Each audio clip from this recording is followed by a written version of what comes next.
downtown Rochester event that attracted tens of thousands of people, but where is it this year? We're talking about the Airigami balloon adventure displays. Many of you want to know about this. It is the subject of this week's Good Question with Pat Taney. Well, Nikki, you remember those. We cover these every year. Always a big deal. Usually takes place around this time of year. Dawn Delancey reached out to me for this one. She takes her grandson every year. Says she's searched online, can't find out what happened to the event. Well, Dawn, the event not happening this year, and there's concerns it might not happen again in Rochester.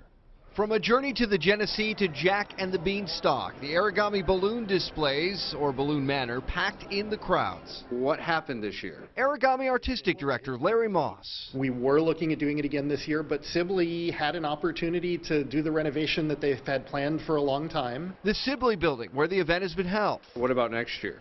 We're looking at next year. We're exploring possibilities. Right now, they need funding. Really, funding is our first concern. Without it, this free downtown event, which was growing, will not happen.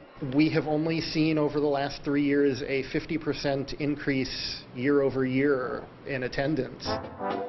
Big crowds in what's normally a quiet downtown in the winter. One potential savior, the city of Rochester. I think an art event in the middle of downtown Rochester is important, and I would love to have the city be a bigger part. A city spokesperson says they do play a part. In fact, had $10,000 in the budget set aside to help out again this year. But the balloon display costs $150,000. Moss now hoping for another corporate sponsor to help. Anybody that wants to step forward and chat with us, we're open for it. Keep in mind, this was a free family event. Moss wants to keep it that way. Airigami does displays in other cities, but for the owners, this is home.